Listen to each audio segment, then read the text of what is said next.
우리 아이 수학 고민 상담소 천쌤에게 물어보셈 천종현 소장입니다. 이번에 찾아주신 학부모님은 저희 행사마다 항상 찾아오시는 분이세요.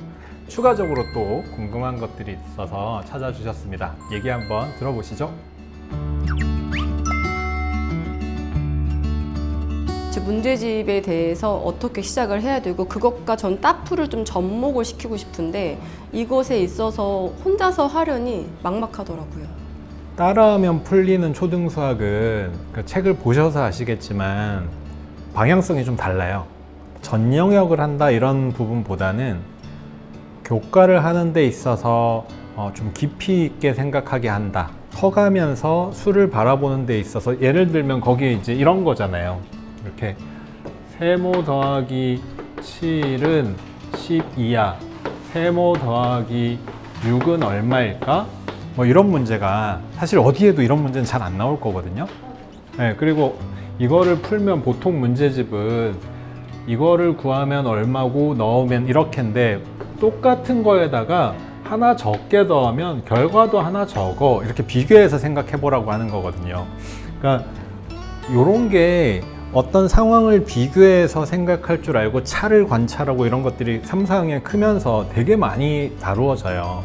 그래서 이런 시각을 아이들이 갖게 해야 되겠다 라고 해서 얘도 하기 쉽게 하기 위해서 수부터 시작해서 이렇게 단계 가게 하는데, 그러니까 따풀은 그야말로 이런 생각 방법을 배워서 익혀 놓으면 다른 심화들을 하는데 장기적으로 도움이 될 거야, 아니면 자기 학년 거를 푸는데 도움이 돼 라고 하는 생각 방법을 배우는 데 있고, 이 따풀이라는 건 교과라는 테두리에서 크게 벗어나진 않아요.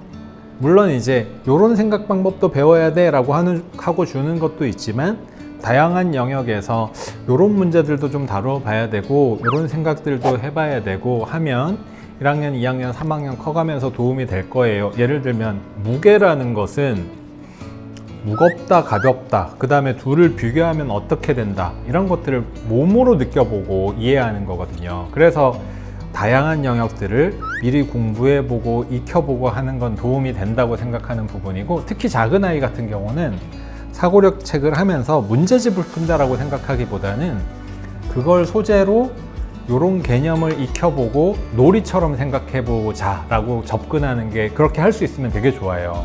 근데 아시겠지만 다 심화예요. 사실은 간단하게 뭐 이런 개념을 알자 이런 건 아니거든요.